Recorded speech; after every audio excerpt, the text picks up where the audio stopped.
மின்மினி தமிழர்களுக்காகவே வந்தாச்சு முதல் hyper local social media app. உடனே டவுன்லோட் பண்ணுங்க.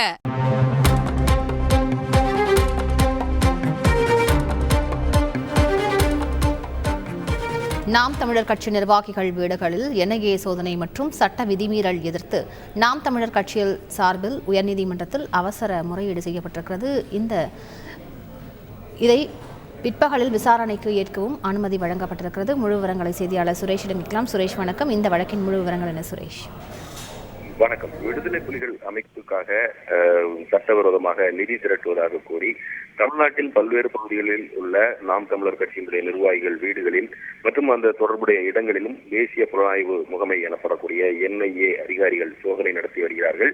இந்த நிலையில் இந்த விவகாரம் தொடர்பாக நாம் தமிழர் கட்சியினுடைய வழக்கறிஞர்கள் சங்கர் மற்றும் சேவியர் பிலிக்ஸ் ஆகியோர் சென்னை உயர்நீதிமன்றத்தில் நீதிபதி MS ரமேஷ் முன்பு ஒரு முறையீட்டை முன்வைத்தார்கள்.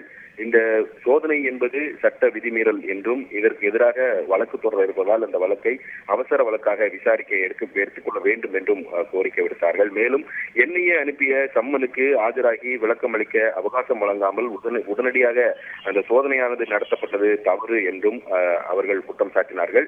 இதைத் தொடர்ந்து இந்த மனு எண்ணிடப்படும் பட்சத்தில் இன்று பிற்பகல் விசாரணைக்கு எடுத்துக் கொள்வதாக நீதிபதி அனுமதி அளித்திருக்கிறார். இதன் காரணமாக இந்த வழக்கை எண்ணிடக்கூடிய நடைமுறைகளை வழக்கறிஞர்கள் துவங்கியிருக்கிறார்கள். வழக்கு எண்ணிடும் பட்சத்தில் பிற்பகல் விசாரணைக்கு வரும் என்று எதிர்பார்க்கப்படுகிறது.